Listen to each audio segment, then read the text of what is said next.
Chairman Imran Khan آئیے ان سے بات کرتے ہیں۔ پاکستان میں جو ہے اب انتخابات کے لیے مسلسل مطالبہ ہے آپ کا اور کوشش بھی کریں، جب بھی انتخابات ہوتے ہیں تو آپ کا اصل مقابلہ نون لیگ کے ساتھ ہوگا یا اسٹیبلشمنٹ کے ساتھ ہوگا؟ دیکھیں اس وقت تو نون لیگ پی ڈی ایم اور اسٹیبلشمنٹ سب ایک طرف کھڑے ہیں، تو ظاہر ہے ابھی تک جو ہم نے بائی الیکشنز لڑے ہیں جب سے ہماری گورنمنٹ گرائی ہے انہوں نے، اور وہ بھی ان سب نے مل کے گرائی تھی، اور وہ تو اب ایک جنرل باجوہ کا کوئی ایک انہوں نے صحافی کو بیان بھی دیا ہے کہ ہم نے کس وجوہات سے گرائی تھی گورنمنٹ، تو وہ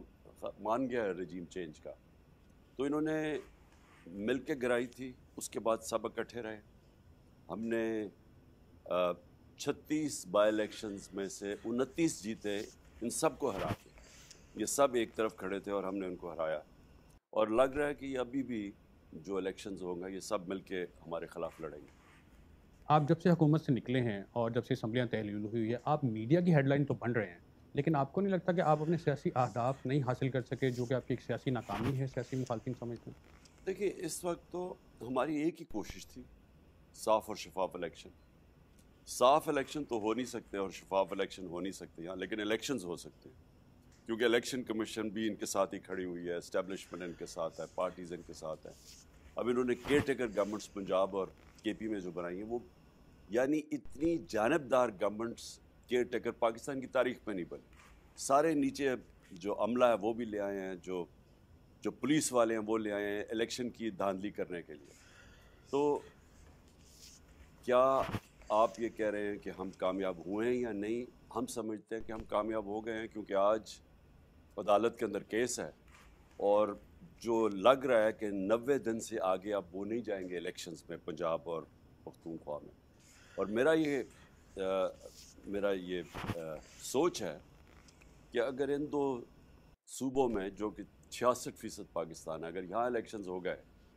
تو جنرل الیکشنز کرنے پڑیں گے۔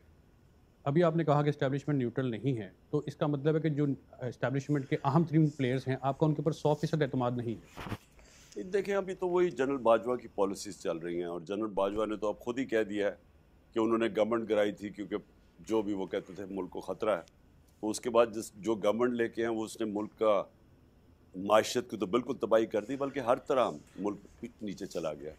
بلکہ آج جو حالات ہیں پاکستان کے، ہماری تاریخ میں کبھی اتنے برے حالات نہیں تھے جو آج ہیں۔ جنرل باجوہ آپ ٹی وی پہ آ کے تسلیم کر چکے ہیں کہ فوج بطور ادارہ سیاست میں ملوث رہی ہے، بطور سابق وزیر اعظم آپ سمجھتے ہیں کہ ان کے خلاف آرٹیکل 6 کے تحت کارروائی ہونی چاہیے؟ دیکھیں ان کے اوپر بالکل اب بلکہ فوج کے اندر بیٹھ کے ان کے اوپر انکوائری ہونی چاہیے کہ ان کے اپنے بیان جو انہوں نے دیے ہیں اور بڑے فخر سے اور بڑے ایک تکبر سے کہ میں نے فیصلہ کیا کہ ملک کے یہ حالات تھے، جس طرح کہ وہ کوئی معیشت کے ایکسپرٹس، تو اس کے اوپر اندر سوچنا چاہیے کہ دیکھیں اس سے ہوا کیا، عوام اور اسٹیبلشمنٹ فیصلے بڑھ گئے، جو ساری قوم سمجھتی تھی کہ انہوں نے جنرل باجوہ کی وجہ سے یہ گورنمنٹ گری ہے، وہ اب انہوں نے خود ہی تسلیم کر لیا، تو اب تو انہوں نے پردہ ہی ہٹا دیا اس چیز سے جو کہ پہلے لوگوں کا ایک شک تھا، بلکہ شک بھی نہیں، لوگوں کو واضح ہو گیا تھا کہ آرمی چیف نے گورنمنٹ گرائی ہے۔ موجودہ جو ملک میں دہشت گردی بڑھ رہی ہے، آپ کے سیاسی مخالفین یہ تاثر دینے کی کوشش کرتے ہیں کہ اس کے پیچھے آپ ہیں کیونکہ آپ کے دور حکومت میں کچھ ایسے لوگوں کو چھوڑا گیا جو اب دہشت گردی کی وجہ ہے، درست ہے یہ تاثر؟ دیکھیے یہ بالکل اتنی بے بنیاد چیزیں کہی جا رہی ہیں۔ میں نے پچھلی یعنی 2021 کی گرمیوں سے میں جنرل باجوہ کو وارن کرتا گیا کہ افغانستان کا جو بھی اب امریکن جب جائیں گے تو پاکستان پہ فال آؤٹ آئے گا اس کا، اور ہمیں تیاری کرنی چاہیے، بلکہ میں سمجھتا ہوں کہ ہم بچ گئے، اس سے بھی زیادہ انتہا کی دہشت گردی ہونی تھی اگر وہ وہاں سول وار ہو جاتی افغانستان میں، اور افغان آرمی اگر نہ سرنڈر کرتی اور سول وار ہو جاتی تو اس کے اور زیادہ اثرات آنے تھے پاکستان میں۔ تو میں تو تب سے تیاری کروا رہا تھا، اور میں نے ان کا کام تھا سیکیورٹی جنرل باجوہ کا، ان کو میں کہتا بھی گیا، میں نے اپنی ساری کیبنٹ کو بتایا کہ ہمارے لیے بڑا مشکل ٹائم ہے اور ہمیں تیاری کرنی چاہیے، تو ہم بالکل یعنی اس کے اوپر میٹنگز بھی ہم نے کی۔ ہماری سوچ یہ تھی کہ جب یہ آئیں گے ٹی ٹی پی پاکستان، کیونکہ جب طالبان نے ٹیک اوور کیا تو انہوں نے پاکستان آنا تھا، 30-40 ہزار لوگوں نے ان کی فیملیز ملا کے، تو تب سے ہمارا یہ سوچ تھی کہ اگر ہم نے ان کی ری سیٹلمنٹ اور وہاں کے مقامی لوگوں کے ساتھ مل کے ان کے ساتھ بیٹھ کے نہ کی، اس کے برے اثرات آئیں گے۔ ہماری گورنمنٹ چلی گئی، انہوں نے کوئی توجہ نہیں دی، تو آہستہ آہستہ یہ بڑھتا گیا، اور خاص طور پہ پختونخوا کے اندر لوگوں کو اس وقت خوف ہے کہ یہ پھر پرانے زمانے کی دہشت گردی نہ شروع ہو جائے۔ جنرل باجوہ کامیاب آرمی چیف تھے یا نہیں؟ دیکھیں، جنرل باجوہ نے ہمارے دور میں جب ہم اکٹھے تھے تو کئی چیزیں جب ہم کہتے تھے ایک پیج پہ ہیں، تو کئی چیزیں جب سب سے آرگنائزڈ ادارہ فوج وہ گورنمنٹ کے ساتھ مل جائے، جدھر سول ادارے سارے کمزور کیے گئے ہیں، ان دو خاندانوں نے، کرپٹ خاندانوں نے بھی کمزور کیا اور مارشل لاء نے بھی ان کو کمزور کیا، تو ایک ہی آرگنائز ادارہ تھا، تو وہ جب اکٹھا ہو جاتا تو گورنمنٹ افیکٹو ہو جاتی ہے۔ لیکن جو انہوں نے یہ سازش کر کے رجیم چینج کی، جو رجیم چینج کرنے سے سال پہلے انہوں نے سازش شروع کر دی تھی، اس کی وجہ سے بہت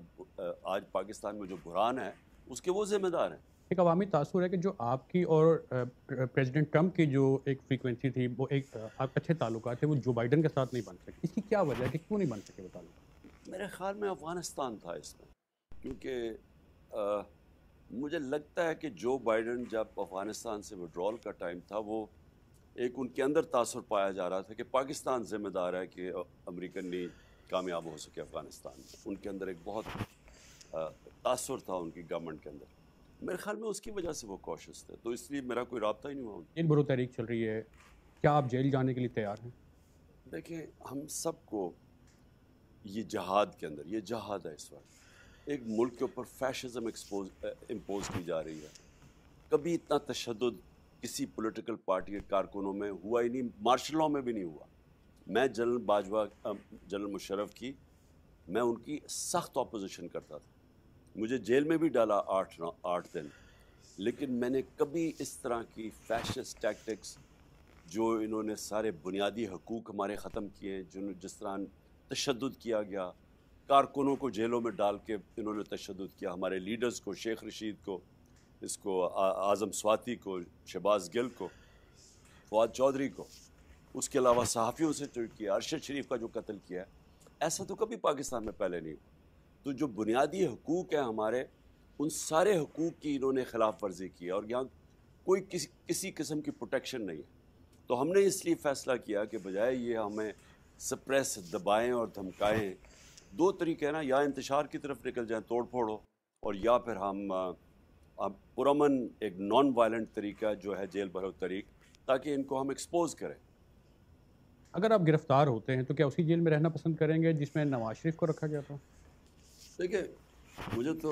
کوئی فرق نہیں پڑتا گرفتاری کا، میرے اوپر تو قاتلانہ حملہ ہوا ہے، تو میں تو ایک دوسری زندگی ہے میری، تو جیل میں جانے سے مجھے تو کوئی خوف نہیں ہے، اور خاص طور پہ آج کے ماحول کے اندر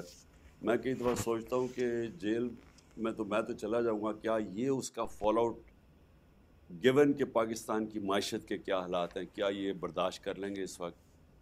اور مجھے لگ ایسے رہا ہے کہ ان کو صرف اور صرف ڈر لگا ہوا ہے کہ کسی نہ کسی طرح عمران خان کو الیکشن نہ لڑنے دیا جائے، چاہے جیل میں ڈالو، چاہے ڈسکوالیفائی کرو،